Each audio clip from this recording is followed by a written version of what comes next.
Phil and Will are back. We haven't done this in a while. It's been like almost 3 weeks, but we're finally back after our winners rankings, which you haven't checked out. You should probably check that out. This week, we're going to do non-winner rankings, which was really hard to do, and me and Willie were all over the place with it. Not having like a set number of people absolutely killed us. Ended up with 32 different names. We're only going to go over the top 20 like in depth, but we're going to mention everybody who actually got a vote, even including Sugar, because I'm just going to say that now. We were talking about that pregame. Willie was very mad that I voted for Sugar.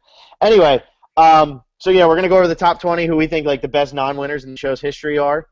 Go ahead, Willie, say something before I talk about Sugar. I mean, Sugar is a terrible pick. Just I don't know how there's any defense. She loses. She got to final job of council, got 0 votes, and I know Steven did that as well. And we have Steven on this list, but she did not stand a chance. I mean, Susie got 3 votes. Okay, Sugar had one of the worst final job of council performances ever. She had no chance to win, and then she comes back for Heroes vs. Villains and gets the first boot. Like, I don't know how that's a one of the best players to ever play and not win. Sugar is not one of them. Yeah. Okay. Well, anyway, let's go. Let's start with the 32 names when we get to Sugar. I'll give my little defense of Sugar. I know a lot of people hate Sugar. I don't really like Sugar, but I have like a reason behind why I put her where I did. Anyway. Yeah, but don't read all 32. Just read the 12 names that didn't make the top 20. Because we're going to go through the top 20. So just, who are the 12 people that didn't make the cut? All right. 32nd was Tracy. For those of you who are real big fans of the show, she's the only pre-jury boot, I think, on this entire list. That's she's from Fans vs. Favorites. That vote came from Will. I think her, along with Angie from Palau, are the only 2 like non-merge boots that really deserve like consideration in this situation for like a non-winners.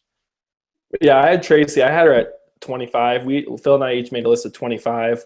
We're only going to read the top 20 combined. But yeah, Tracy I had to throw in there. She got screwed by Chet. I mean, they would have blindsided Ozzy. She would have been in a good position. Yeah.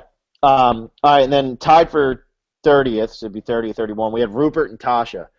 He voted Tasha. I voted Rupert. I know a lot of people aren't agree with Rupert. My whole belief behind Rupert is Rupert made the jury and made it deep into the game every single time he played, like except for Blood vs. Water, which was just stupid. The way he walked off with Laura. This is actually fun. The way he just walked off. Yeah, that was bad. But in Pearl Islands, he had the classic, like, he thought outside the box, stole the shoes. He wasn't really a game player then. He didn't have like the game mentality. He started turning a little bit into a gamer in All-Stars, and then in Heroes vs. Villains, he was a whiny baby. But Rupert still always had that thing where, like, somehow everybody knew that he was likable, and if he got to the end, he would win. And he always found himself in a position where near the end of the game, he was still sitting there with a chance to win because he would have gotten all the jury votes. Yeah, I don't know if he would have if in All Stars. Maybe depends who he is up against. He probably wins All Stars if he gets down to the final 2. But he was never going to make the final 2. That's the thing. He's not good at challenges. When I think of Rupert, it's pretty much the guy who's like, he caught a bunch of fish his first time out, and then as Survivor went on, we kind of realized, wow, that's really not that hard to do. It depends what island you're on. If you have the Hawaiian sling, the harpoon thing, if you get one of those and you're on an island with tons of fish, it's not that hard. We've seen so many people go out. Like Penner went out, I think, in what was that, the Philippines or Micronesia, where he went out. Maybe even Cook Islands. Like, he was catching a bunch of fish really easily. It doesn't seem that hard to catch fish. He was just like the first one to do it. I know he's played 4 times. I don't have him as like one of the best non-winners. I don't think he was ever really in it to win it, though he was such a big fan favorite. He's more of a character than a player. That's true, and that did have a little effect on me with Rupert, but at the same time, I wasn't looking at it as, he played 4 times, that means he's great. I just thought that the fact that he consistently made it far into the game, I know people probably weren't looking at him as a challenge threat, but somehow his plan of, getting deep in the game worked. He just never could get over the hump and actually win it, and really All-Stars was his best chance, Yeah, I mean, it's not terrible, not as bad as Sugar. But yeah, let's rattle off the next ones. Let's get into the top 20. We don't need to get into these scrubs. All right, we got 29, we got Vetus. 28, we had Sugar. 27, Heidi. 26, Eric Reichenbach. 25, Ian. 24, Natalie Bolton, 23, Hayden, 22, Penner, and 21 was Yao Man. Now, back to the Sugar thing real quick. My whole thing with Sugar was she stepped onto that island, or not onto the island. She stepped on in Gabon, and she had no chance. She had absolutely zero chance in that game.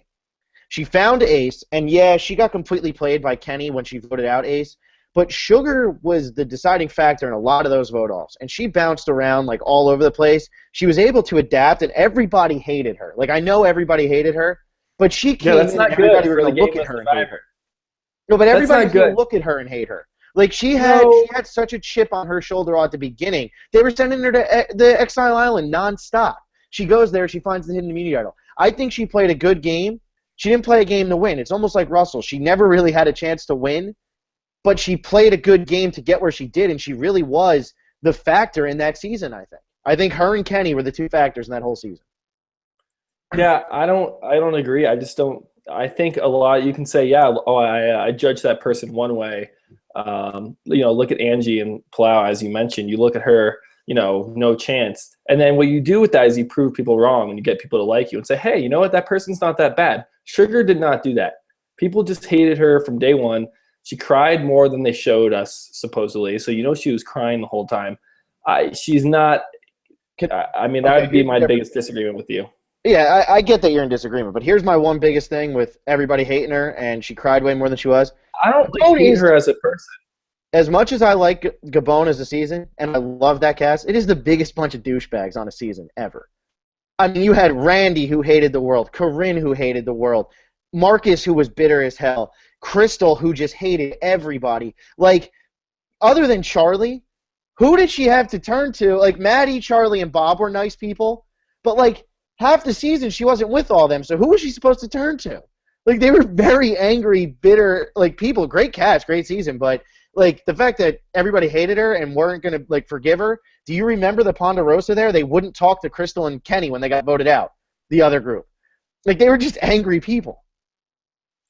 Yeah, but I still don't think that has a lot to do with Sugar's gameplay. It's still bad gameplay. It's just she wasn't playing to win. She literally at Final Travel, it was the worst Final Travel Council performance ever. I mean, Kim Johnson had a better Final Tribal performance. Katie Gallagher had a better Final Tribal Council performance. Clay Jordan had a better final. I mean, we could go on and on. She had the worst Final Tribal Council performance ever. Well, there's somebody that's actually on this list who had a very terrible Final Tribal Council performance. We'll get to that, though. Yeah, there's two that were, like, atrocious. So I don't base it all on the Final Tribal Council. I think we've talked enough about Sugar, but I didn't even have her in my top 20. It's just we did a top 25, and I was like, yeah, let's put her there. Let's see what happens. Anyway, on to the top 20. Top 20, non-winners. Susie got 3 votes, okay, over Sugar. Susie was a terrible player. I hate Susie with a passion. I thought she was a waste of space. She's what ruins Gabon a little bit for me. She's a better player than Sugar. She's a better player than Sugar. So we're basing it on Final Tribal votes now? I mean, that's the goal to win the game is to get to Final Tribal and get votes. That's the goal of Survivor. Well, then I guess we got to take Amanda, Russell, Steven, all them off the list. Take them all off the list. Just get them off the list. I mean, I'm not saying single-handedly, but you could point and say Susie's a better player than Sugar because the variables for them were the same. It was the same jury, same season. With Russell and Steven, there were different circumstances. So we'll get into them, and it'll be fun to talk about. But Sugar is just an absurd pick. I can't say it enough. Let's move on. Number 20. We're gonna do this now.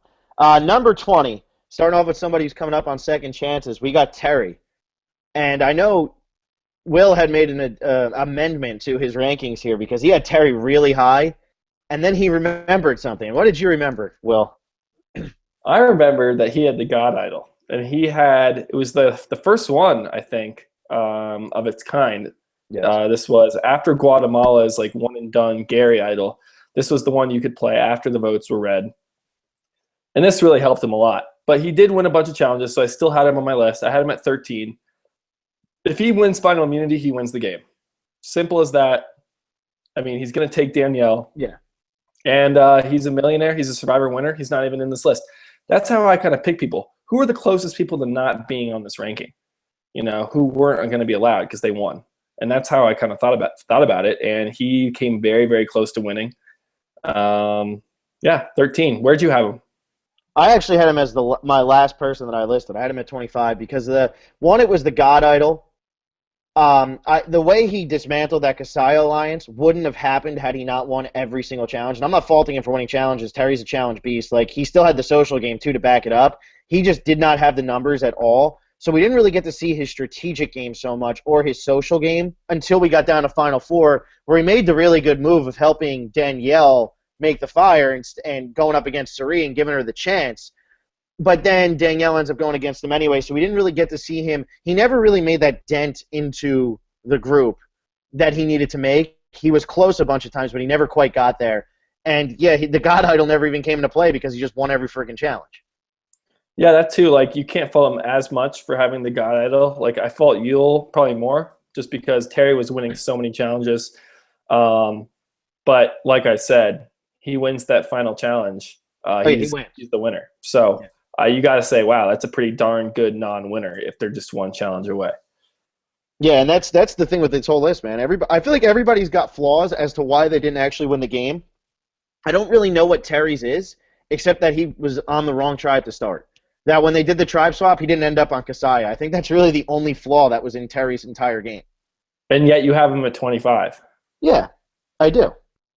See, I think his flaw is having the God Idol and that he could never crack the alliance. Because even when you do have immunity, it's not like you just sit on your ass and don't do anything. You try to, work something out, get the alliance to turn against each other. He never really got that done, especially with those crazy people. You think one person, he'd get Shane to flip on Courtney or vice versa or something. He couldn't really get anything going. I still think he's, one of the best players to never win. Yeah, I think he's going to be one who does. I'm curious to see how he's going to do in this upcoming season because it's been a long time coming for him to play again. Like, it really has. And who knows if he comes back from Micronesia, even though we had the Black Widow Alliance, that would have been cool. It just would have been cool. It would have been cool to see Terry play again. I'm happy he's coming back. He's our 20th. At 19, I'm the only one who actually voted for her here. I put Amy Cusick. And you didn't have her, and this is kind of where we differed on how we rank these people. I considered her, and then I thought about it. Consider her. I thought about it, and it was like, what did she really do? I think on Micronesia, she kind of got screwed by the Chet thing, as well as Tracy, just because they had Aussie blindsided. They were going to take control of that tribe. And then Vanuatu, she was kind of villainous, I guess. I think you just love Vanuatu so much that you wanted to get her in there. I mean, I can't believe she's cracking the top. She's 19, and I didn't even have her on the list. So you must have had her at, top 10. You think she's a top 10? No, I didn't have her top 10. I had her at 12. My whole thing with Amy was the way she had set, the Vanuatu performance I thought was great, the way she did it. It just happened that when it actually got down to it, she had the numbers, the smaller numbers in the alliance, and then I think it was Twyla, I think, who was wait a second. We're going to do this, and I'm going to end up in 4th place because I think that, Amy had it set up where out of the 6 women, she had her 4, and I think Twyla was the 4th one, if I'm not mistaken. That's who I think it was. What ended up happening was Twyla picked up on it, caught it, and turned it around on her. I think Amy just played a really good game there. I think she played really well in Micronesia. Like you said, she got screwed by Chet, and Eric's Tribal Council performance when she went home was fantastic. That's one of the underrated moments of Eric Reichenbach, who I also had somewhere in the top 25, because even though he gave up the idol and that's all anybody remembers about him, the way he got Amy voted out there was really unreal, and they were close to keeping Amy. I just think Amy, probably one of the best female players to play this game and not win. I really do believe that. I think that she's really, really undervalued and really, really underrated and kind of like a forgotten character from the earlier seasons nowadays. Yeah, I don't forget about her. It's just that she finished so far away from the final 2 in that season. She finished 6th? Yeah. Still pretty far away for a final 2. That's not that far away. I mean, I could have sworn she was 7th. No. Leanne got 7th, and then Amy was 6th, Julie Berry was 5, Eliza was 4, Scout was 3, Twyla 2, Chris 1. There you go. Wow, you love Vanuatu. Yeah, I mean, it was the final 2. She was 4 spots away from the final tribal. this is kind of where we differ, though. Like, I agree with you. I'm not faulting, like, your logic at all. I'm just saying we differed on how we thought about it. I thought about, like, she was playing the game the whole time. It just so happened that she got outplayed by the winner of the game. Chris outplayed her, and he ended up going on to win the game. Now, as opposed to somebody like, I don't know, I don't know, somebody who finishes fourth place and really just because they got to fourth and would have won had they gotten there, I want to know what they actually did before that. Like, Amy did a lot of gaming. She just ended up getting outplayed by Chris. And if Amy gets to fourth and loses, or third and loses, I think that's far more impressive, because if she gets to the end, yeah, she probably wins because she was in so much control. But when you go out 4 spots away from the final tribal, it's like your goal is to get to the end and then receive votes. That's your overall goal. It's not to be the most manipulative or schemy or have the most power. That all means nothing if you go out, in 6th place. I'm not saying that we're talking about best players. I mean, you can't just go completely based on ranking. Oh, I'm not. I'm not saying Kim Johnson is a better player than Amy. I'm saying Amy was on my list when I got to 28. She was, I think, 26, 27, 28. One of those 3 spots that I didn't even send you over. She was there. She was on my radar. I'm just saying I think there are way more impressive players. Okay. All right. I mean, we'll see. Go ahead. Who 18? Sierra. We have Sierra at 18. Yeah, and this is one of the things with Blood vs. Water, man. What she ended up finishing? 5th? Was she 5th or was she 6th? I don't even know what place she actually finished. I think she was actually 5th. Okay. She actually finishes 5th, and I just remember when Sierra and Hayden both got voted out, that was when, like, I really like Blood vs. Water, and I think I'm in the minority here, but I really like Blood vs. Water. When her and Hayden went out, I just remember such, like, a lull of, like, we just lost 2 really good characters. And with Sierra, like, I think the voting out of her mother was completely overplayed. Like, I don't think she actually did anything there. But I think she was like a breath of fresh air after a bunch of really hot girls who come on the show, sit there, and do nothing.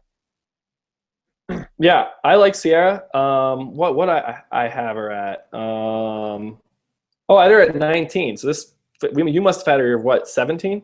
I had her at 18. At 18, yeah. Okay, yeah. So we both agree here. Yeah, she got, again, I go into the placements, and this, I don't go all based on placements. When you look at it, she got 5th place, and there's a final 3. I mean, there's just 2 spots, and if she gets to the end, she is getting a hell of a lot of votes. She probably wins if she gets to the final 3 she probably beats Tyson. Well, yeah, because she had Tina's vote, she had Katie's vote, she had Hayden's vote, she had Caleb's vote, and she had her mother's vote. And probably Vitas. Probably Vitas, yeah. And maybe RS too. Like, she could have maybe swept that. Yeah. Again, that didn't happen, but she put herself in the position where if she got to the end, she was going to win, and she got she was close. So I'm excited to see what she's going to do on this upcoming season. Yeah, I'm actually a little nervous. Like, I guess we can talk season 31 while we're doing this, but I'm kind of nervous for her because as somebody who we have on our list here, and like as somebody who is so recent in like the Survivor world, like playing the game, I'm scared for her going out kind of early, and like we don't get to see as much of her, and she almost pulls a Sesternino in All Stars where it's like, damn it, I wanted to see more of her, and now we're done, and she might not show up again. Yeah, that could happen. The only thing about Vitas and Sierra are connected to like everybody who's played, because they played with so many people on Blood vs. Water that have so many tribes. It's infinite, pretty much. How they kind of have they're like a 1 degree away from everybody that's returning. So they're like, if you think about Monica Padilla, she played with Laura Moret. They're on the same tribe for a while. On Galoo and Samoa, so they're buddy, and then that's Sierra's mom. So there's a link there. I think Sierra will be okay. But what you said could happen, that would suck. Yeah, Sierra definitely. Other than the person we have right in front of her, like probably one of my favorite like young girls to come on, play the game, and actually be like actually come out there to play the game, not come out there for like a little vacation. She came out and she wanted to win. And she played it really hard. And I still think the whole thing with her mom is completely overblown and completely overrated move. It didn't actually happen, I don't believe. Like, her vote didn't really mean anything. Yeah, she just voted, with her mom to not vote for any of the remaining people that would be left in the game, which is smart. Yeah, exactly. So, Sierra, 18. But at 17, we have Courtney. from China, Heroes versus Villains. The funniest player ever. Um, she. Wow. I had her at 17. What did she? Perfect. What did I have her at? I had her at 20, and I love Courtney. Courtney's probably my favorite girl to ever play the game, but I had her at 20 in terms of like best playing.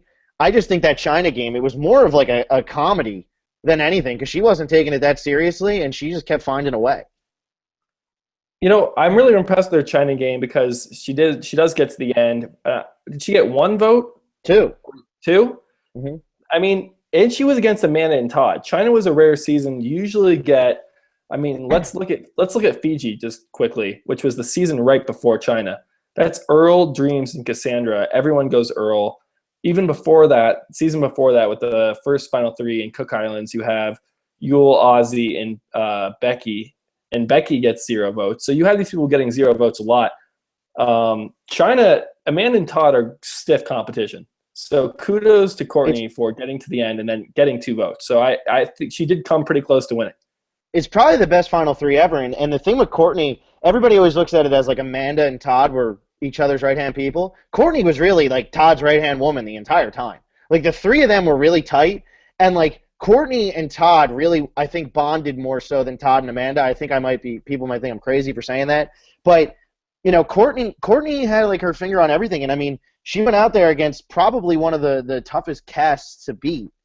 In terms of like a first-time players cast, that's got to be one of the best strategic casts with PG and Todd and Amanda and even Jean Robert. As bad as his plan backfired, he still went in with a strategy. When in a lot of seasons like Fiji, people weren't going in with strategies. And Courtney finds herself as the smallest girl and somehow overcomes, like, how was she not the first boot? I remember seeing that season being like, she's done. And then she comes back and plays Heroes versus Villains, and really her and Sandra played pretty damn good together. It just so happened that one of them had to go before the merge, and maybe if Courtney gets to the merge, she might go on and do exactly what Sandra did. Yeah, I wrote that on my little comment thing. I think, it was going to be Sandra or Courtney going home. Courtney goes home. I mean, if you flip-flop that, we don't know what would happen. It's such a big hypothetical. But Courtney and Sandra are pretty similar players. They're both outspoken. They're both people who you think, no one's going to give them $1 million. They're not really doing anything. But if Courtney I wouldn't be surprised if like Courtney votes the same way as Sandra throughout the rest of the game for Heroes versus Villains. So maybe she could have gotten a W. Either way, her China game's enough to warrant her, spot on this list. Oh yeah, absolutely. All right. Anything else for Courtney? No, go ahead. The next one's all you. I'm just gonna sit here. I got Rodney. This is 16. I don't think Rodney made Phil's list. I can get into it. I had Rodney, I had Rodney at 10. And I think he probably wins Worlds Apart if he gets to the final 3. And I don't care what the people say after they raise their hands at the reunion, after they've seen the edit, after they've seen the show. Think about the votes that he would have on that jury. Even if Mike gets there, right? Let's say it's Mike, Rodney, and Will. I think Rodney, maybe not like guaranteed, he's a good shot to win. Do you disagree? No, I don't disagree at all. I just didn't. And then imagine this. Imagine if Mike loses just one of those 5 immunity challenges. Just one. Just 1 out of 5. Yeah. Rodney very well might go on to win the game, and people might be saying, you are crazy. You're out of your mind. Did you see his edit? He was a brat. They played it up for humor because they knew the whole time, the editors, that he wasn't going to make the final tribal council. So they could play around with Rodney. They could show him as being this goofball, this brat, this person who you can, love to laugh at his one-liners. And they didn't really make him out to be a game player. If he wins, you could see a great edit from Rodney. It is there. It's just not what we saw. Yeah, and I was on the fence about Rodney. I had him kind of like where you had Amy, like kind of on the outside. I had Rodney like right on the outside. It's just like I think I got suckered by the edit a little bit because he was such an ass. But I agree with you on this. At that final tribal, when Jeff asked all them, who would you have voted for at the reunion? I think that half of them were full of crap because they just watched the edit and realized if I say that I was going to vote for Rodney, I look like I'm chauvinistic. Like, 2, I just look like an idiot. Like, exactly. But even with that being said, he got like 3 votes. Jen, he still got 3 votes. Exactly. Carolyn, I think, would have voted for Rodney. I mean, and he got down to a fire competition, which probably shouldn't have happened.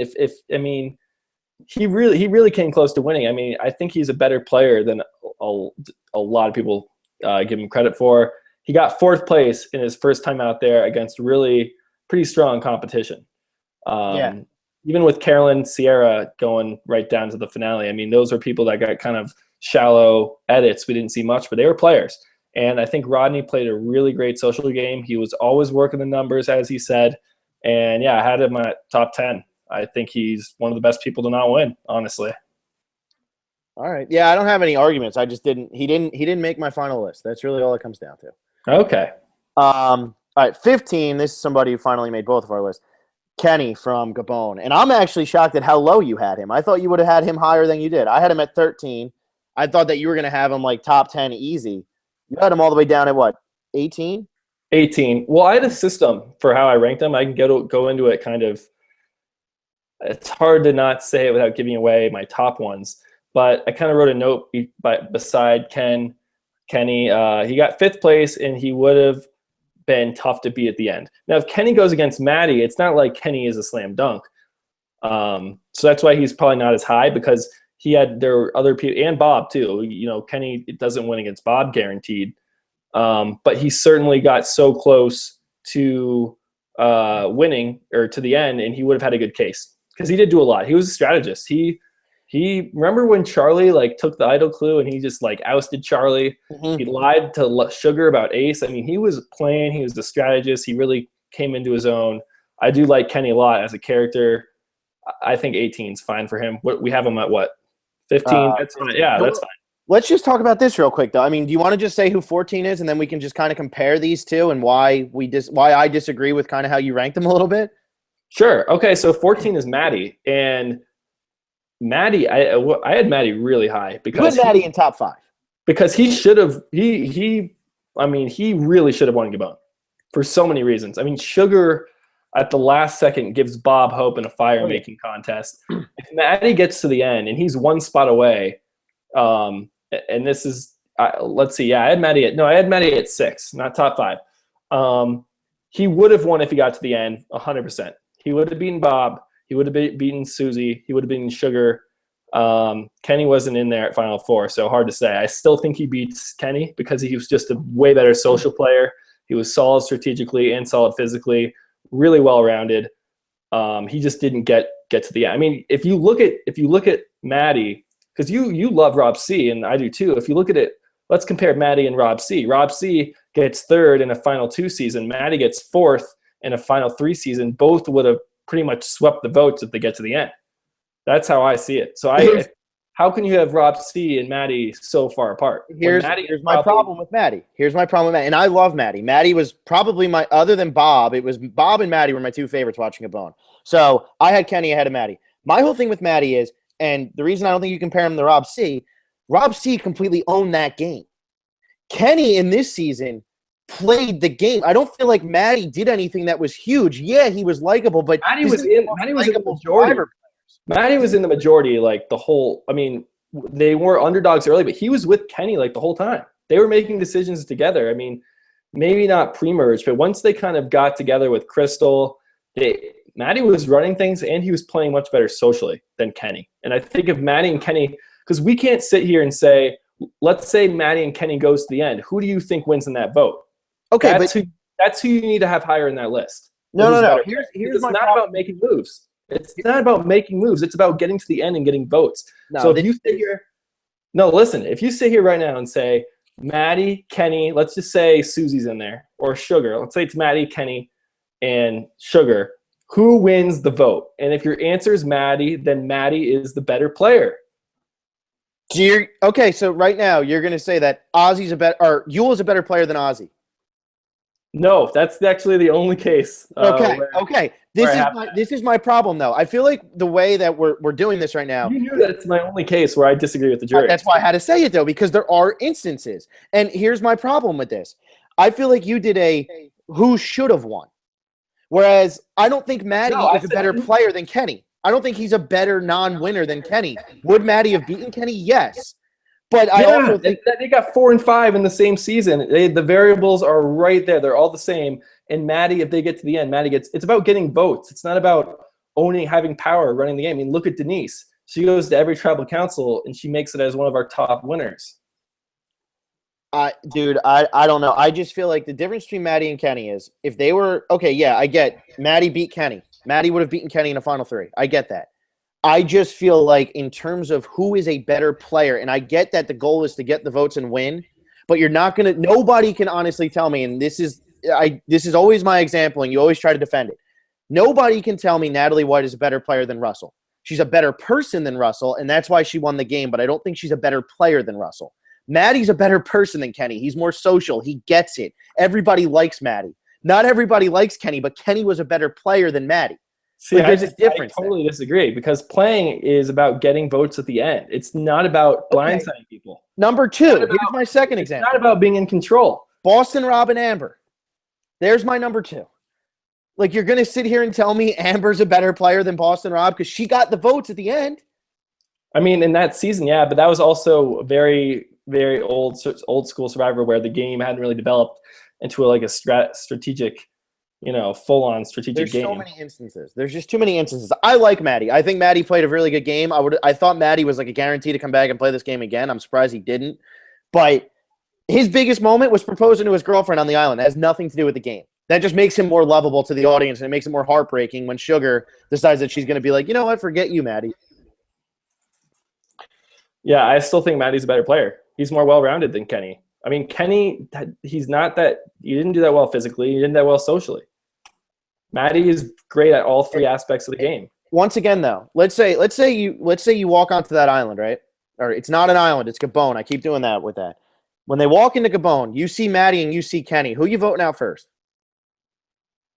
That has no bearing on whether my whole thing is Kenny has to overcome so much more to get there. And for you to sit there and say, well, that's not a Kenny doesn't like socially, he's not as good. Obviously he's not as good. He's a video game player for a living. Like, he's not a social person. Maddie was like a personal trainer. Look at the guy. We're judging people not based on their handicap. I mean, no, but we're judging based on their gameplay, and I think it's more impressive that Kenny got all the way to 5th, actually playing the game and overcoming that his first ally was the first person voted out of the game, whereas somebody like Maddie comes in, they look at him like, this is a strong guy, he's going to make it at least to the merge, makes it to the merge, and then he just gets in the majority of numbers. He didn't really have to strategize nearly as much. Strong people are labeled as threats and often voted out really early. Well, he also right after the merge. I mean, yeah. Maddie did a lot. I mean, we can go on forever about it. I just disagree. I think Maddie's a better player, and he pretty much, I mean, if Sugar doesn't, give Bob a bone with that fire-making challenge, Maddie may sweep it unanimously. So there you go. There you go. I mean, this is more fun because there's literally hundreds of people to choose from for best non-winners, and there's obviously going to be differences on why we think that somebody's better than somebody. All right, moving on. Number 13, Rafe, the forgotten one. I don't understand how still nobody from Guatemala has been back on the show. But Rafe from Guatemala finished 3rd place, probably with, at that point in the game, the stupidest move ever when he just told Danny, you don't have to take me. Yeah, that's his big fault. Like, if he goes to the final 2 with Danny or Stephanie, he wins. Yep. I mean, I have him at 8. I just think he was very good socially and strategically, because he and Stephanie were kind of running things, but he knew Stephanie was like this huge bitch that everybody hated. If he wins that final immunity, or if Stephanie wins final immunity, I mean, literally Danny winning final immunity at the end, plus him backing off the deal. I mean, it was just all he had to do was keep his mouth shut, and he goes to the end. Yeah, it's so true. And you might even think maybe him saying, you know what, Danny, you can do what you want. Maybe that's even like, oh, that's so nice of him, but like that's literally why he lost the game. Yeah. And that, to me, that's just could have been a Survivor winner, and that's why I have him so high. Yeah, he would have been a really good Survivor winner. He probably should have won that season. Probably would have, if he wins Guatemala's probably looked at a little bit nicer. But I mean, he doesn't, and that move right there, I mean, that's just, he played such a good game until then, and it's like, dude, why did you have to open your mouth? Like, you did everything right. And that, to me, is just such a stupid move. That's pretty much like when Eric gave up his immunity, which is completely not exactly that. It is. If you really think about it, it's actually way worse than it really seems. It really is, because Danny and him had the deal, and she was going to stick to it. Like, I think Danny 100% was going to stick to it until he said that. And that was pretty much like him giving up his, like, hidden immunity idol almost and being like, never mind, I just want to go home. Yeah, even if Danny wasn't going to do it already, imagine this to the jury. Rafe's like, you know what? You don't have to keep your word. Do what you want. Do what your heart pleases.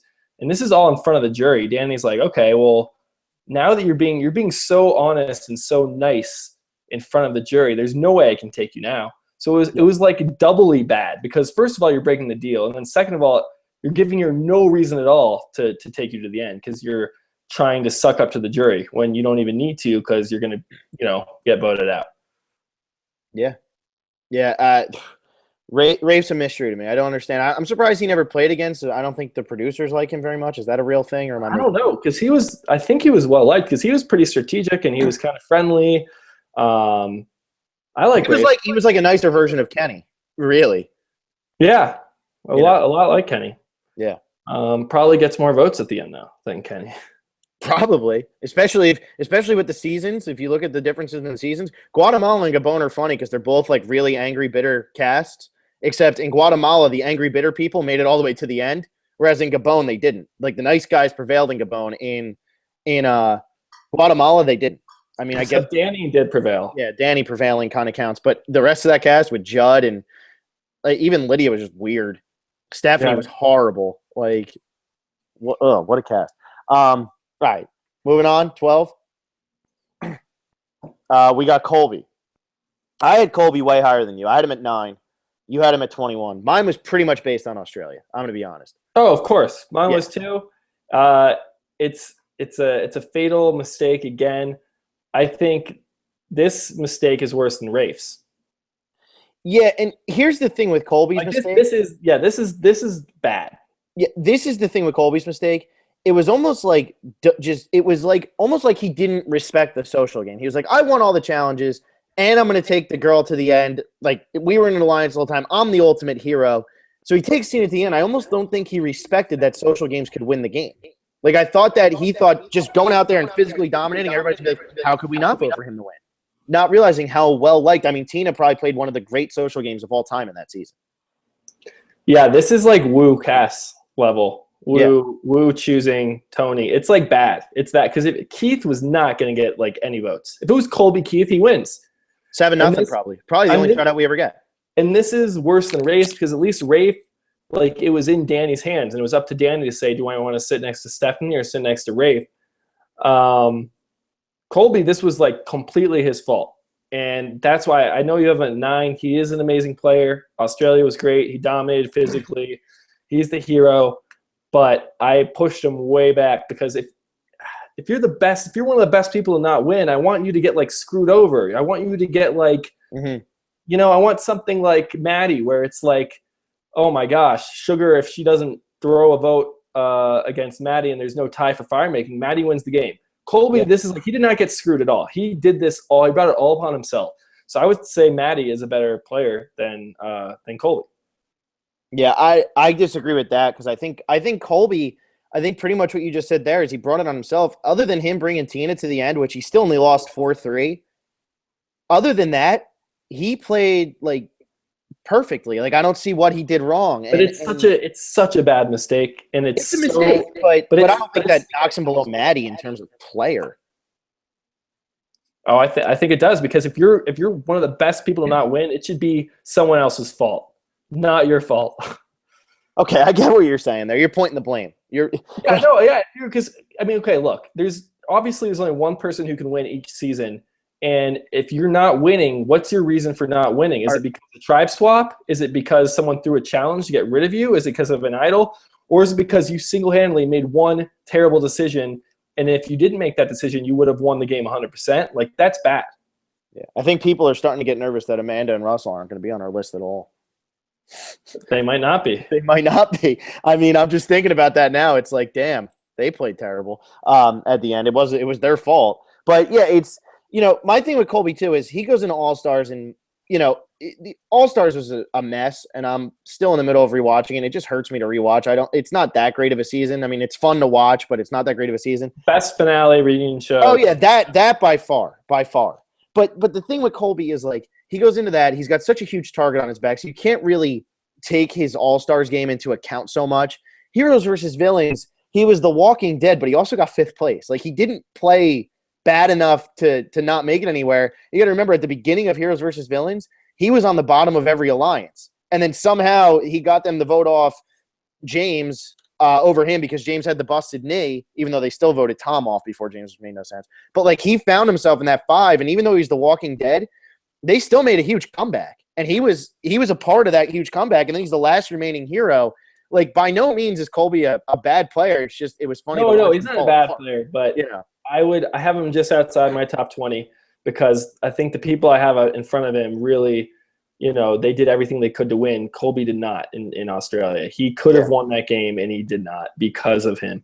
I think I made my point. I'm saying he's a bad player. I just think there's a lot of people that it's like, all right, they didn't win. They got screwed. Colby's not one of them. Okay. I mean, I hear what you're saying. I'm not going to argue with you. Okay. We have okay. Number 11. This one, I kind of feel bad that I didn't have this person on my list at all because I definitely should have. So they even end up at number 11. You had him at number 4. I should have had this person on my list. I didn't put him on there. I really wasn't thinking old school that much other than Colby and one other person. Kathy Vavrick O'Brien. I think 11 is a good spot for her. Even if I would have had her on the list, I wouldn't have put her high enough where it would have actually made a difference because she's like 10 points behind who's in 10th place. But, yeah, I mean, her game in Marquesas was really good. And like you said, it came down to one last thing where it was she just didn't win the last challenge. Yeah, and, she would have gotten so many votes. She seemed to have a pretty good relationship with both Nalia and Vecepia. It's just that one – it was kind of the one deal that was made because she did have a final 2 deal with Vecepia going into that challenge, and then it was just because she went out first, it allowed Vecepia to renege that deal. Mm-hmm. A lot of things had to happen for Kathy to not get to the end, and again, like that game, she really, and if you're going to talk about someone who like had to overcome a lot, she was on the very bottom. And I know you love these overcoming stories. I don't really take much into account because you shouldn't dock someone for not having to overcome. I mean, if you're Colby and you kick ass at challenges, I'm not going to dock you it could go both ways though. Like how you said, like Maddie getting to the, I didn't really take that into consideration, but with Maddie making it to the merge, yeah, he's a big physical threat. So he's somebody who has to overcome these big physical threat. If Joe could have done that this season, Joe probably would have ended up on this list, but Joe couldn't do that. I think that Kathy, I mean, that whole, what is it? Row 2, they all hated her. They did not really like her at all. They thought her, Pascal, and Nalia were out there, and Kathy would have been the first one voted off had they lost. She was breaking down. You thought she was done, and then pretty much everyone on the jury was like, "Damn, I wish Kathy was still sitting there so I could vote for her." Yeah, and that's how you want to play. I mean, you want people saying, "I want to write that person's name down." And I guess what it comes down to again, though, is I went by big moves and strategy and stuff. And a lot of the big moves that happened in the season, Vecepia didn't really have a big play. In the one where they finally got rid of John Carroll, who I also think like should be like an honorable mention for best non-winners, even though he only got 9th place because he played a really good game in an early season, like without realizing. But my thing is with that switch up where they finally got John Carroll, that was all Pascal and Nalia, and Kathy did have a hand in it. But like Sean was the one getting in everybody's ear, and Kathy was kind of like against it a little bit. She went with it and it worked. But then, like, I just don't think that in terms of strategy-wise, I don't think she played the best game. And she is an abrasive person, but she still would have won. So I get what you're saying, but I don't know. Yeah, I just look at her and say, wow, she's one spot away from 100% winning. And I've said this before with some other people, and I'll say it again with a few others. When you're like those people that I have at the top, it's one case where I think, somebody really should have won, and they got to the final end, they should have won. And then there's a couple people who are like, man, if they get to the end, they sweep. And Kathy is one of those people. Yeah. Yeah. All right, you want to get into the top 10? Yeah. Top 10. Let's do it. We both have these people on both our lists, so there's not going to be any huge disagreements like there's been. But starting off, number 10, we got Malcolm. And he's a prime case of pretty much what you've been saying, except he would have gone against Denise, and I don't know if he would have guaranteed one against Denise. Yeah, that's exactly. He came in 4th place in a final 3. However, it's not like he would have been guaranteed. It would have been, I don't know, him versus Denise would have been really interesting. It's Tina Colby. Yeah, Denise probably still wins, I got to say. Yeah. I think it's Tina Colby in the social game outdoes, even though Malcolm's social game is fantastic. He really did have a great social game. Mm-hmm. Yeah, actually, I had Malcolm at 11, Rodney at 10. That sounds crazy to people. Whoa.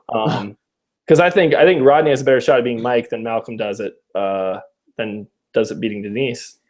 Yeah, but I don't know. See, that's taken too much into consideration just from the season, though. Yeah, that's right. That's right. You know what I mean? Because I think Malcolm, he just happens to be going against who you voted as the best winner the show's ever seen. Like in our winners rankings, you have Denise at number 1. Yeah, but why did he let Denise get that far? I mean, no, it's not that he let Denise get that far. I'm just saying. I know they're in alliance, but they were also on the wrong side of the numbers pretty much the whole game, man. So they couldn't get rid of each other. If they get rid of each other, then yeah, what are they working with in Philippines? And then you have to look at Malcolm's double idol playing Caramoan. That definitely knocked him back a little bit for me. It was a waste. Yeah, save those for yourself. Yeah, I think Malcolm's best bet would have been to not come back for Caramoan, because the problem with Caramoan was nobody had seen him play, and he couldn't work in with those what I believe are pregame alliances, even if they're not pregame alliances, just pregame knowing each other. And they don't know Malcolm. He's the wild card. Like, he comes in, and I think he played a little desperate, and then when he played the freaking double idol and then vote out Philip, like, what are you doing? Like, that's not a good play at all. Yeah, that's Philip terrible. Was a total goat. He was never going to win. It's like, that really docked him for me. He did have an amazing game in the Philippines, though, so that's why, I had him in my top 10. Caramel knocks him out to 11. Okay, yeah, and Malcolm, he's really one of one of the most likable people that we actually have up here too, in terms of like the actual fan base loving him, no matter if you were a casual viewer or a what do you call it, like a diehard viewer. Like, you love super fan. Super fan. There you go. That's the word. That's the term. Yeah. Like, you loved Malcolm. Like, everybody was like, okay, Malcolm and Denise, this is cool. So, and great competition in his season too. Like, we always talk about that with Philippines. But Philippines was a fun season. All right. Number 9, we do have Amanda on the list. We do have her, even though she completely screwed herself every time she played. We do have her. Yeah, and it's not like one big move screwed herself. It was just an overall lack of owning her game at Final Tribal Council. Mm-hmm. And it's hard to like pinpoint. It's not like you can point to Rafe's move and saying, Danny, you have to go through the deal, or Colby not taking Keith. This is more of just like, Amanda, just like do better at Final Tribal Council. So it's hard to really say she's like this great player, because she's gotten the end twice and lost both times, but then at the same time she's gotten to the end, so she's doing something right. Exactly. And she comes in, fans versus favorites. Everybody had seen half of China, so they knew about her and James and all that stuff, and she still managed to get through it. Her biggest problem was she didn't get to see that she lost China before they started Micronesia, right?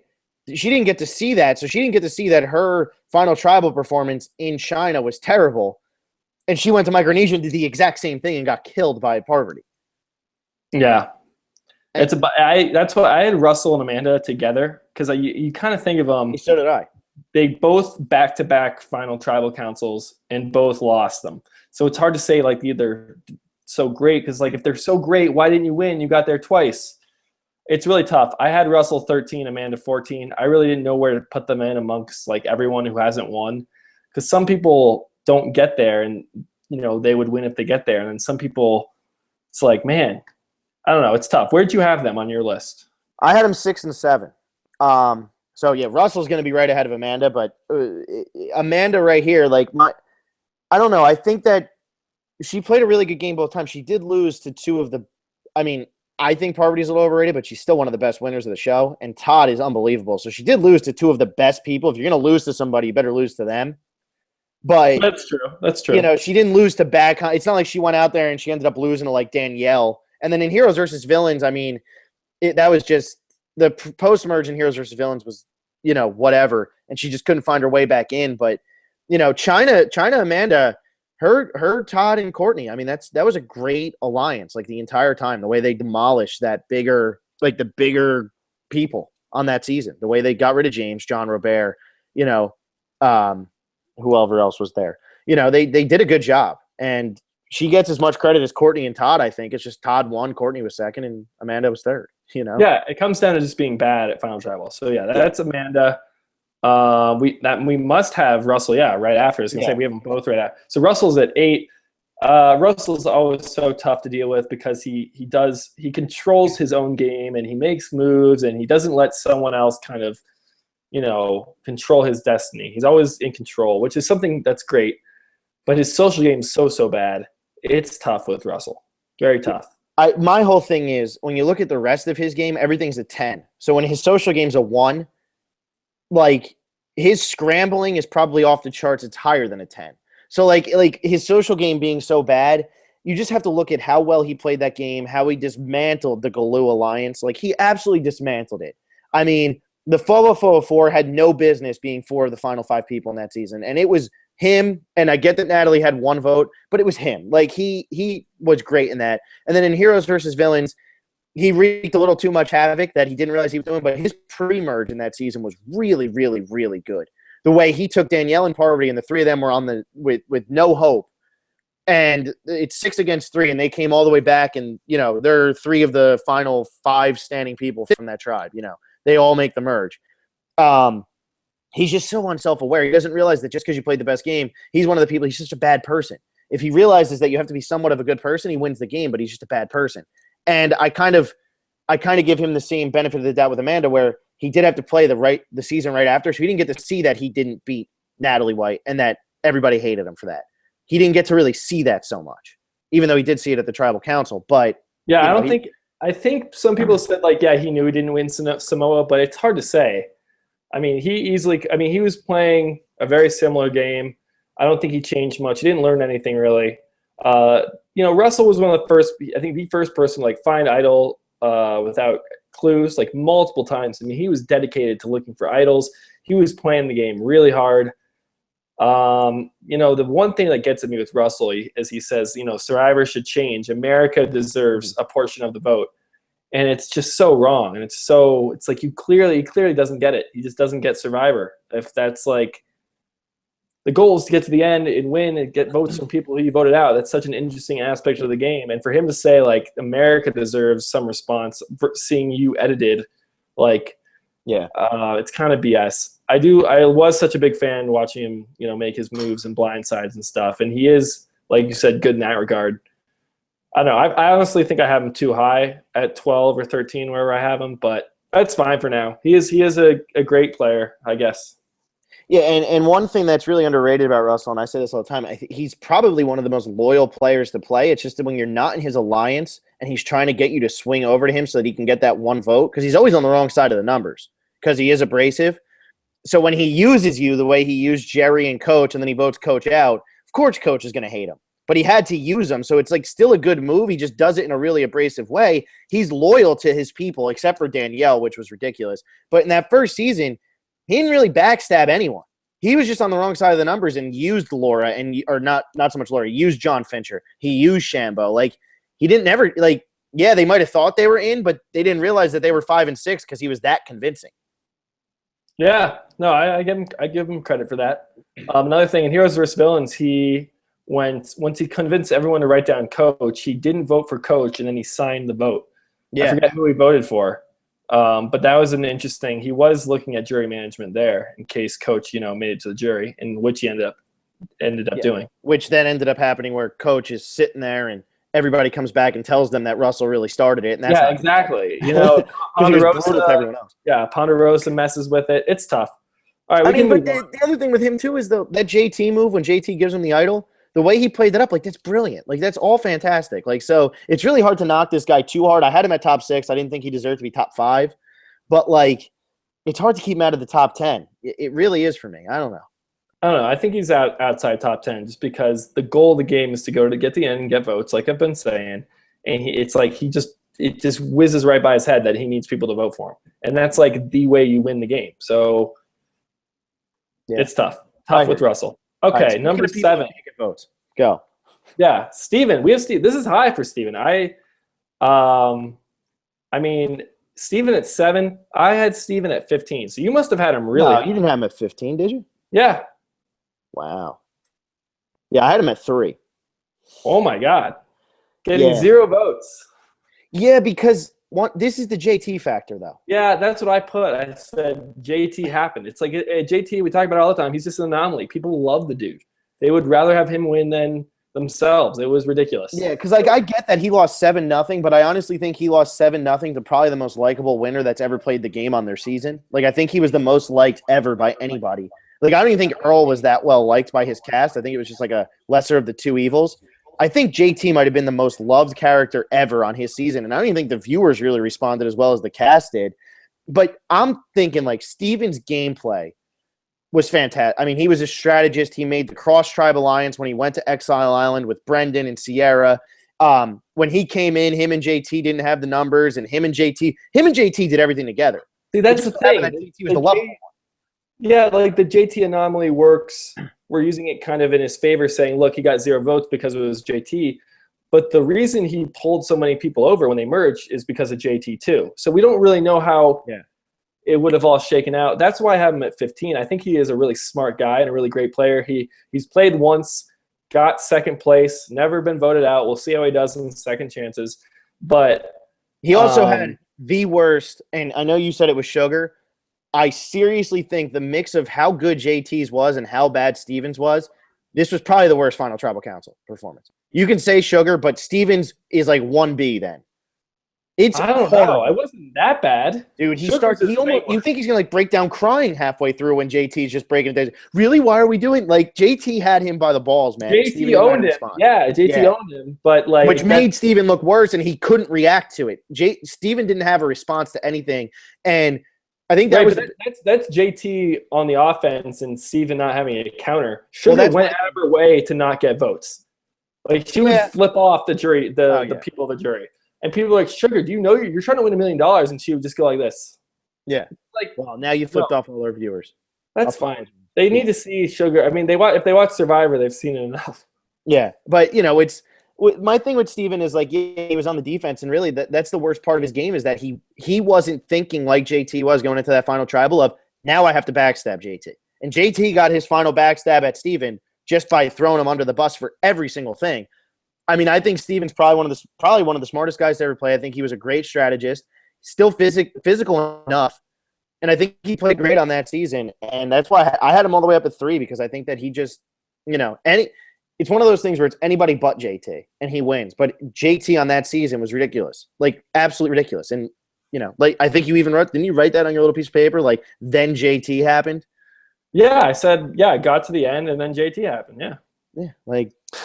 But JT did help him a lot too. I know I know JT is like labeled the physical charming guy, Steven the strategist behind the scenes. I mean, they really did everything together. So yeah, it's the same thing with Amanda and Todd and Courtney because we had Todd so high up, and it was Amanda, Todd, and Courtney who did it all together while they were sitting there at the final 3. All right, number 6, and this one I just watched Africa, so this one like I was really impressed with his like game. This Lex at number 6, he's somebody who might not beat Ethan, but he was playing the game really hard for that early of a season. Like he was going nuts. And even in All-Stars, I mean, the infamous he saved Amber for Rob. I mean, he was playing a cutthroat game before that, though. I don't think he realizes how much of a dick he was being. He got Ethan out like the same kind of circumstances. Like it's just a game, we'll be friends. And then he gets mad at Rob. Yeah, we'll talk Africa though. Lex, that was a great game. And this is where when I wrote down by my rankings there, it's kind of like tiers of how it went down. So I have Lex at 7. It was probably would have won if gotten to the end, got 3rd place in the final 2. So he's 1 spot away, probably would have won. And I had Rafe right behind it 8 because it's like I grouped Lex and Rafe together.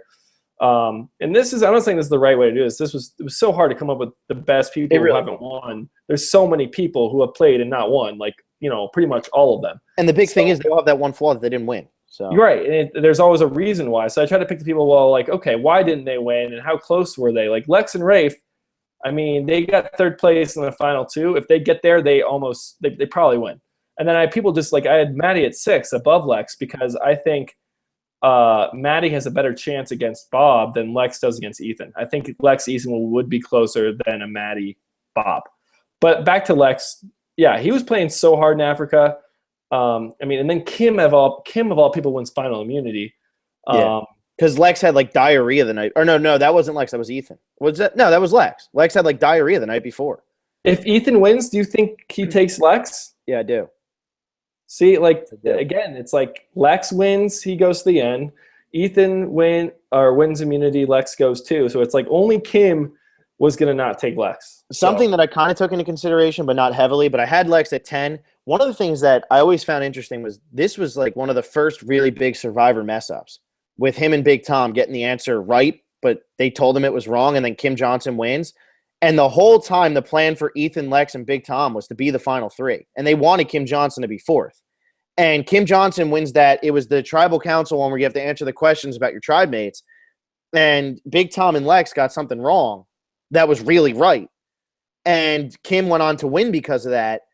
And who knows? I mean, if it ends up in a tie or something, because I think it was 1 point difference, if it ends up in a tie, Lex wins that, Kim goes home, it could be Lex and Big Tom sitting in the final three and Lex wins. You know, so there was like that little thing that kind of I don't remember that. Like yeah, they did give Big Tom, they gave Big Tom and Lex both second place money because that happened. Wow, I did not know about that. Yeah. So yeah, Lex like, really could have won. And I mean, Lex played socially, he was okay. I think he was better in person than he was to the cameras. He was a little paranoid. I remember him trying to say he was going to slit everybody's throats. But I mean, he played a really, really, really good physical game. I mean, he was winning a bunch of challenges. He had the most, I think he might have the most votes ever cast like against somebody like who made it that far in the game. Like he had so many votes cast against him. It was ridiculous. I want to say he had like 14 or 15. Like, so people were gunning for him because he was the head of that snake. He was the head of the Baran whole thing. And really Kelly Goldsmith should have gotten him out at final 9 right at the merge. But she couldn't. I think it was T-Bird or something who flipped and that screwed her. But she almost had him. I mean, Lex was constantly being gunned for and he constantly dodged it. Yeah, I'm on board for Lex. I had him higher than you did, so you don't need to convince me of anything. Yeah, I just like to. What ended up happening with him? He disappears after All Stars. Did the show just hate him? I know he was mad because Boston Rob got the best of him, but I mean, he would have been ANA on Reddit. He did, right? I saw some of it. I didn't see all of it. I mean, did he say why he wouldn't play again? I don't know. I didn't. I read a little bit too. I'll have to go. I don't know. I was busy. We'll read the whole thing. Yeah, he's probably one of the most interesting early season characters that they had. I saw him hanging like he was with like Mike or something on Instagram. I think I saw. Yeah, they did like some reality. He's still hanging out with like Big Tom, I think, and people. Ethan, I think he's still around. Yeah, yeah. All right. I mean, I just always wonder why. It's probably one of the most popular from that first batch of seasons. He's got it. I would say he's probably the second most popular behind Colby. I mean, Hatch got the longevity thing, but before that, or Rob C. Yeah, but amongst like, oh, you mean before for Amazon? Yeah. All right. Anyway, 5th place, right? Top 5. 5th place, Spencer. I had him at pretty high. You had him at 11. He was a scrambler, man. He never had anything going for him. That's why I had him high. Kind of almost like, you know. I had him at 12. No, you're not taking into account that you moved Terry down. Oh, that's right. That's right. Because we're off by 1 on all of them, and I just figured out why. Yeah, you're not taking into account that you moved Terry way down. That's true. But yeah, he never had anything going for him. He just kept finding a way, and I mean, he was a fighter the whole time, and he made a great point to Tony about almost getting to the end. I mean, Spencer almost made it after he could have been the third boot after the women teamed up and they were voting Garrett off, even though Jatia was insane. Like they almost, he almost found a way to win that whole thing. That would have been pretty much just as impressive as the freaking Chris win because he never had a chance. Yeah, Spencer scrambled his ass off the whole time. It was so funny because he was at throats with Tony and at throats with Cass, but then like kept needing to talk to them and work with them and like deal with them somehow. And after we heard like him and Tasha were like together on the bottom throughout, but they weren't even really that close. Like Spencer was trying to work with the opposition the whole time. And that final thought to Tony saying, look, if you save me now, you're guaranteed final 2 pretty much. Because if they voted Wu out and it was Cass, Tony, and Spencer, Tony goes to the final 2 in 100% of those scenarios. Yeah. So it was a very good argument. I was actually surprised when Tony didn't go through with it. Because Tony relied on basically himself winning immunity or Cass or Wu being an idiot. And Wu ended up being an idiot. So it works out perfect. Which worked out. I mean, Tony played him well. So, you got to give credit to Tony. But Spencer really Like it wouldn't have been that crazy if Tony voted Wu out there to guarantee himself. Because Spencer was saying it in front of the jury. Look, I will take Tony if he saves me here. It was such a good move to use the jury as we don't see that often. I can't wait to see how Spencer plays again. I'm kind of worried that he's going to have this big target, or if he gets in too much power, he's going to be like this cocky guy. People just love the underdogs. We saw it with Stephanie. She plays as an underdog. People love her. She plays with numbers in a head, and everyone thinks she's a bitch. So I think that could easily happen to Spencer if he gets some numbers going and he gets. I don't think Spencer's like a mean-hearted guy, but just the way you feel about it, you're not rooting for the person that has it easy. So I think that's why everyone likes Spencer so much, is because he had to fight from so far below. But he really did. He knows the game well. And I think, 5 is probably a little high for him, but that works for me. Yeah, fun fact on Stephanie. My boss used to bartend with her, and he said she's definitely more like the Guatemala season Stephanie than Palau. I won't give any names away. That doesn't surprise me. Somebody, yeah. Stephanie, her hometown's 15 minutes from me. So, anyway, yeah, Spencer, I like this game. I hope that he does well. I think he's gonna get the Rob C treatment. He's got too much of a target. People remember him way too much. All right, number 4, Johnny Fairplay. That's who we got at number 4, and I had him at 5. And Will, you had him at 8. 9. 8. Terry, you had Terry so high until you remembered the God Idol. Yeah, I had Fairplay 5. You had him at 8.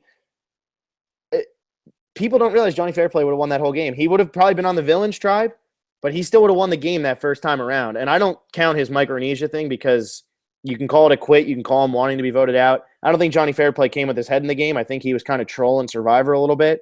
But that first game, that was an unbelievable game. The way him and Burton worked once Burton came back from the Outcast twist.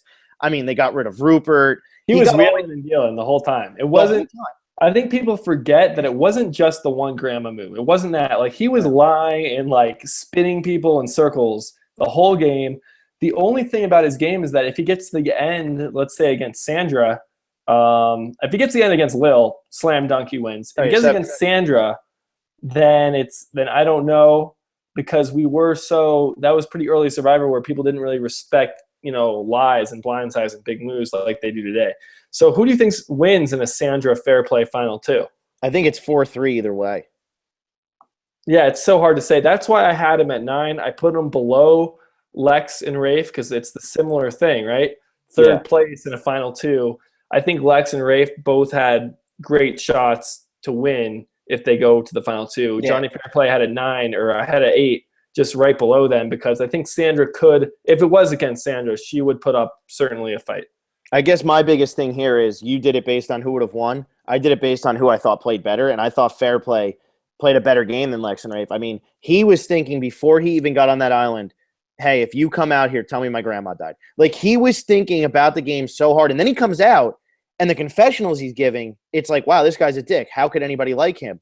And then he goes and he's on the reward with Lil and Sandra, and he's pouring the drinks and ordering the food, and Lil's falling in love with the guy. And I'm like he's two different people. And it was insane. He played such a good game, yet also got all his anger out and his funniness out to the cameras. I just think, he might not have beaten Sandra, and Lex might have had a better chance, but I just don't know about a better game than them. I think Johnny Fairplay played a great game. Loved his game, but it could have been too deceitful. You look at what Rob did in All-Stars the season right after. He gets to the final 2 and loses. Johnny Fairplay, I don't know if he gets the votes to beat Sandra if it's them two. I really don't. What it is? It depends on how his actual tribe felt about him, because he would have gotten Burton and he wouldn't have gotten Rupert. So those were two obvious ones. Lil would have voted for him, I think. I think Lil liked him. Does Dara vote for him? She only spoke in 3 episodes. I don't think Dara votes for because didn't Johnny Fairplay promise Dara and then turn his back on her? So maybe that's one, but Krista, I think, votes for him because I don't think Krista likes Sandra. Krista and Sandra were BFFs. Oh, that was the one who was then it was Tijuana. Was Tijuana the one, right? She's the one who didn't. Yeah, one of them didn't like Sandra. I don't know if she was all Johnny Fairplay, though, because Johnny Fairplay caused a lot of problems. A lot of people did not like him.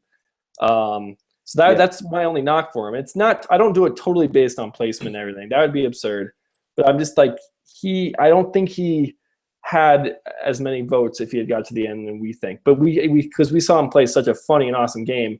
A lot of that was because he was kind of an ass. So yeah. All right, number 3. We got Ozzy. This was your number 1. I had him at 8. You had him at 1. Why did you have him at 1? I just watched Cook Islands, and he should have won Cook Islands. And this is the only time in the history of Survivor where I think someone sitting at the end didn't get the win when they should have. And I know it's sorry to go against Yul, but Yul literally had that God idol, and still he left himself vulnerable when Penner, with a Penner flip. If Penner says, yeah, I'm voting with you guys, and then votes with his original, then they vote Yul off. Yul loses his idol, and it's 4-4 in the numbers. Nate would still have gone home, but Yul wouldn't have had his idol. That would have been the smart move for Penner to do. If Penner, that's why I didn't put Penner on this list. That would be such an easy move to pull against Yul. Flush the idol, settle the numbers 4-4. And if you don't know exactly what I'm talking about, I think it's like the merge episode of Cook Islands. It's when it was 5-4. Penner was like kind of in the middle. He could have told Yul, yeah, I'm voting with you, but still put 5 on Yul so that to flush the idol. I don't know why. Yul totally had the idol. I'll get into Ozzy now. He was so strong physically, just like an amazing swimmer. Challenges, had the full package. And then socially, he was great because he was in that I-2-4, that really core 4, but he made a lot of bonds with the younger people. He made bonds with Nate. He made bonds with Parvati. If you get down to it, I feel like if at Final Tribal Council, Ozzy said something, look, Yul had this idol the whole time. I didn't have a stinking idol. I could have gone home at any tribal council. Yul had this idol. I don't think Survivor would have even aired that because it's pointing out a big flaw that the idol is overpowered. So I don't know if he said anything. I know he didn't get the votes to win, and obviously he's going against Yul's great competition. But Ozzy in Cook Islands, I think he deserved the win. And then when he comes back in Micronesia, douchebag, gotcha, blah, blah, blindside with the idol. Comes back for South Pacific. He gets 4th place in the final 3.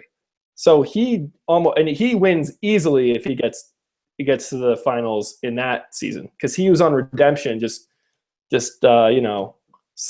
filling people's ears with love and what to tell people at Ponderosa. So that's for Ozzy. I think he should have won Cook Islands, and then he got one challenge went away in South Pacific. Yeah, and I dropped him down to 8 because of the Micronesia thing, because I thought that his Micronesia game, I didn't really take into account too many second games, and I thought Ozzy played great in Cook Islands. But when I was trying to narrow it down, like who played a better game, Ozzy, Amanda, Russell, fair play, like all of that, when I was really to like my core people, who do I think played the better game? The reason I knocked Ozzy was because in Micronesia, he came in so cocky that he was just blinded strategically. Like, he didn't realize that he had to play a strategic game. Like, he was one of those people who didn't realize that he had to overcome that he was the best challenge competitor Survivor had ever seen. And he didn't think like, hey, they might vote me out because I'm that good of a strong challenge competitor. And he's sitting there with an idol, and it's like, dude, you got to be thinking that other people are strategizing behind your back. And he never really played a good social game in that season. It was pretty bad. And, yeah, I would take his Cook Islands where I'm like, I think he should have won against Yul because Yul, I just rewatched it. Yeah, Yul's really smart. He's really well spoken, but Ozzy was way better physically and better socially. Mean, everyone just thought Yul was so smart and but he had this idol the whole time. I think Ozzy wins, and then I think South Pacific and Micronesia cancel each other out. I think it was it was a bad game, and then another really, really kick-ass game from Ozzy in South Pacific. Even though he was still a little bit of a douche there, he almost won. I guess my biggest problem with South Pacific, Ozzy, is he played a really good game, and the move to go to Exile Island was brilliant when they thought that, hey, if we can get rid of her and keep Cochran, we'll go in with even numbers instead. Like, let's make sure. So I thought that was a great move, really good. I guess my biggest problem there is he gets voted out. He had Redemption Island the whole time, and nobody could beat Ozzy at a freaking challenge. So, he went there and just kept winning challenges, which I get, that was the game. But that's Redemption Survivor. Island, totally killed it for me, man. It totally killed it. And I don't know. I don't find that one to be as impressive as his Cook Islands game. I think his Cook Islands game was way better. I think Redemption Island, it was just hey, let's sit here and keep winning at Redemption Island because I can just sit here, hang out, eat little, not have to worry about playing the social game because I don't think he's a very good social player. I don't think he really is. So that's why I have him down at 8. Still top 10. I mean, there's no really knocks against Ozzy. Yeah, the only reason I have it 1 is because he's the only player I think should have won. Like if I could take one person's shoes who did not win the game and argue for them, I would pick Ozzy. And I think I could convince the jury. I could out battle Yule if I was sitting across from Yule and I was in Ozzy's body. I would get the. And that's Ozzy's fault for not doing that, obviously. But all right, moving on. Number 2. Number 2 is Cirie. Yeah, and she was something. I think that her and Sandra are very similar, except Cirie ended up losing both times. Sandra won both times. And I feel like if Sandra played again, she would kind of get the Cirie treatment where she goes there early. And it was a tie for first. I'm looking now. It was a tie for first place. It was a tie for first, and then with our little tiebreakers that we do so miserably, we ended up putting her at 2 and the other person at 1. But, we can call it a tie for first. You can call it 1-2. I mean, she's the best woman to not win the game easily. She's she played the game perfect twice, and then in Heroes versus Villains, she finally opened her mouth and said, "You know what? Let's actually let's not just say anybody but me." And there it goes. She gets voted out. But her game in Micronesia is incredible. Her game in Micronesia is so good. I mean, I know Parvati, won that game, but Cirie was making bigger calls than Parvati, I feel like. And her game also in Exile Island, what do I love? I love nothing more than people have to overcome stuff. And look at Cirie. I mean, how the hell did she end up in the Final Four? If it wasn't for a damn fire-making challenge that Terry told Danielle about, Cirie might have been sitting there in the Final 2 and might have won the whole damn thing. So, right, yeah. She could have easily won Exile Island. And then Micronesia. She wins if it's a Final 3. You thought it was going to be a Final 3. I mean, it had been a Final 3. This was the first Final 2 since it had switched to a Final 3. So it was a total. I'm pretty sure the producers did say that it was because of injuries that they made it a Final 2. I'm pretty sure that this is one time that they actually changed it from a Final 3 to a Final 2 or a Final 2 to a Final 3 because of injuries and stuff. Yeah, because Penner went and James went. And that girl Kathy got pulled. And Kathy quit. Yeah. Kathy so they had 3 people go due to injury and stuff like that. And I think that they were just like, oh, crap. Now the days are messed up. If it's a Final 3, Cirie wins that, I think, pretty easily because Parvati had rubbed people the wrong way. Yeah, I think Parvati's. Yeah, I think Parvati gets a few votes. I think it would be closer than people think. Some people think it'd be unanimous. I don't think that's true. No. I think Alexis and Natalie both go Parvati, but potentially everyone else goes Cirie. So Cirie I had at number 2 on my list. I had Ozzy 1 just because I think he should have won. Cirie, she should have been there, and if she was there, she would have won. And then do you want to get into our first place? Do you have any more on Cirie? I mean, if you listen to us, this one shouldn't be shocking because I always say it, but Rob Cesternino, I mean – he in his game in Amazon, you can't even look at All-Stars because All-Stars was so unfair. I mean, he ran into the Boston Rob freight train, which was just like, hey, man, we're not going to give you a chance to play the game. His game in Amazon seriously saved this whole show. I mean, he was bouncing back and forth. He came in with a plan that nobody had before on Survivor to just bounce back and forth. But he did it in a way where how many people raised their hand when they said that he would have won against Jenna? What was it, 6-1? Oh, everybody. Yeah, everybody. It was everybody. It was insane. I mean, he was the reason every single person went home. Heidi would have voted Jenna, but that was it. That was it. So he was the reason every single person went home, and they all still would have voted for him to win. And he was really the first strategist to come out there and blindside people left and right and do it in a way where it was like, damn, he's going to win this thing. Like, he really is going to win this thing. And his biggest flaw in the game was not voting out the dead girl who wasn't dead. Like, he thought that she was dead. And they were like, we'll just get rid of Heidi because Jenna's completely done. And then Jenna was like, nah, I feel like playing again.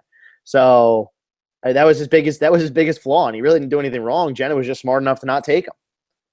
Yeah, I mean, it was just those 2 immunities. Yeah. I mean, that's really what he goes against Butch, he wins. So it's like it was just Jenna and those immunities. Yeah. I mean, if he goes against any person in that cast, he wins. Yeah, I'm just thinking now. What if it was like a Butch Matt Final 2? Oh god, Amazon would not be a good season. I mean, it would, but the thing is, if it's Final 3 with Matt, Butch, and Rob, both of them take Rob to the final if they win. Probably. Matt was looking at Rob like a brother. Butch was looking at him like, hey, this guy, like, he really liked Rob more than Matt. Even Jenna liked Rob more than Matt. She just realized that she could beat Matt. She couldn't beat Rob. Exactly. Like, the two of them had a really good relationship, actually. It was just she was smart enough to not take him. Almost like if Steven would have, not taken JT, right? Did he not take him? I mean, if Steven wins, I mean, he takes Aaron and wins the game. Oh, yeah. Oh, yeah. So, that's Rob Cesternino. I mean, he changed the game. It's a shame he never got to play again. I think he's one of those players, and I'm worried for Spencer or Steven this time coming up. They're one of those players where people just don't want to see them play anymore. Like, not the fans, but in terms of the other players playing with them, they'll never get a clean slate again. It's kind of like Russell coming into Redemption Island. He could have been the nicest guy in the world. He could have worn a priest outfit, and they still would have voted him off right away because you can't handle it. You don't want to deal with it. You've seen them play too many times. You've seen what they can do. You don't want to do it. And it's a shame because, we never really got a second dose of Rob, which would have been great. Yeah, the good thing about this season coming up is it's going to be all like pretty big players. Like All-Stars we've said this 100 times. I mean, it wasn't really All-Stars. It was like how many people can we get back together who played in 7 seasons? I mean, they picked from 30 seasons for season 31. Yeah. With a lot of top talent. So I hope that doesn't happen. It could. Hopefully. You got to remember too, when Rob got voted out in All-Stars, Rob Mariano had told him, "Hey man, we're going to vote out Alicia." That means Alicia was on All-Stars. Like that still gets me every time. Like Alicia Calloway was on All-Stars. What did she do in Australia to warrant being on All-Stars? I mean, Amber was on All-Stars. Like, what? Yeah, exactly. It's like what? So I mean, both of them are on Rob Cesternino's tribe. Really, if you look at that tribe at the beginning was Sue Hawk, who everybody knew was just a loudmouth, Big Tom, Rob Mariano, who people had only seen make it to 10th, Amber, Alicia, and Rob Cesternino. Who you voting out first? Seriously, who are you voting out first? Like, it's not even fair. So, that's where he went. But his Amazon game, to me, is probably one of the best games ever played to not win. Probably that and Boston Robs and All-Stars. Yeah, I agree. Cerise definitely up there. And then obviously, well, like I've said, I think Ozzy played such a good game in Cook Islands. Mm-hmm. But that wraps it up. We got Rob at number 1. We did have a couple comments. I've read a few. One person's watching from the Czech Republic. That's awesome. I love the Czech Republic. I studied in Prague for a semester, so shout out to the Czech Republic. That's cool. Yeah, I never went to Prague, but that's cool. We're international now. We're like superstars or something, right? Yeah. Hi from Greece too is another one. So if they're actually from Greece, we got 2 European countries. We're winning. Is Greece still a country? Yes. Don't do that. Come on. We just got a listener from Greece. I'm joking. I know you're joking. Greece is a beautiful country. I got to go there too. Oh, see, I don't get to travel the world, so yeah. All right. Well, thank you for listening. We don't know when we will. I don't know what we're gonna do. I mean, season 31. I think Final Tribal Council was last night. Yeah. So that's over. Now it's over. We can get the spoilers. Start doing some fantasy games. Yeah, and then you and me, we can just spoil the whole season. That'll be our next podcast, the spoiler episode. We'll go episode by episode. I don't know. We'll figure something out. We're joking. We're joking. It's going to be so hard to do these fantasy games without being spoiled from like people entering. So we'll do ours, then we'll open the boot list at some point. I don't know when. That will be big. Hopefully, we hit 300 subscribers. So thank you very much for that. And yeah, I think that's it. I'm going on vacation for like 10 days. So. Yeah. Won't see you around. Okay. Oh, thank you for listening. Still going. Oh, that's awkward.